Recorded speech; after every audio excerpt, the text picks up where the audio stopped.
la fiscalité était l'une des pierres d'achoppement de notre union au second tour en 2008. Alors votre positionnement à vous, c'est quoi? Qu'est-ce que vous dites? Sur la fiscalité, les constats ont été faits.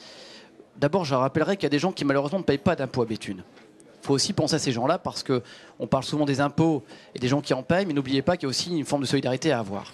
Sur la fiscalité en tant que telle, oui, nous avons des taux d'imposition doublés pour notre commune comparativement à des villes de même strate. Ça devient étouffant. Et qui souffre le plus? Nos classes moyennes. Les gens effectivement quittent la ville, ce qui engendre une baisse des prix de l'immobilier, donc des gens qui aujourd'hui économisent. C'est la première intervention du micro-trottoir, de l'agent immobilier. Exactement, ouais. Mais ça fait baisser le prix des patrimoines, voire même des gens aujourd'hui sur Béthune sont obligés de quitter car ils n'ont plus les moyens d'entretenir ce patrimoine à cause du poids de cette fiscalité. Trop cher Béthune? Trop cher Béthune, pour les raisons qui ont été évoquées, notamment le fait que nous payons pour tout le monde, et qu'aujourd'hui, nous ne pouvons pas laisser des habitants aller habiter aux alentours de Béthune dans les communes voisines, nos amis, et venir bénéficier des mêmes services que les Béthunois. Comment la fiscalité peut redevenir attractive?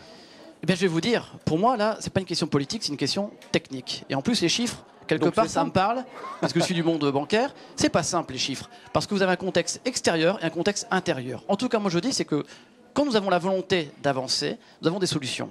Elles existent, elles sont nombreuses. Vous en citez une ou deux, là, rapidement. Je vais vous en donner une ou deux. D'abord, moi, je suis ni magicien, ni démagogue, et si Stéphane Saint-André ne sait pas le faire, qui me laisse la place, moi, je baisserai sur la durée du mandat de 15% la part communale, le taux. Comment on fait? Comment?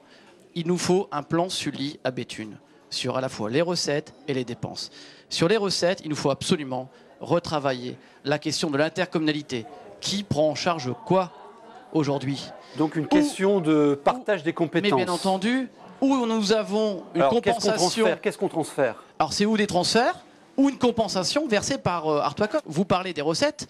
Je voudrais aussi dire que s'il n'y a pas de compensation, il faut absolument différencier les services publics en faisant des tarifs avantageux pour les Béthunois et il faut augmenter les tarifs pour les personnes extérieures de Béthune.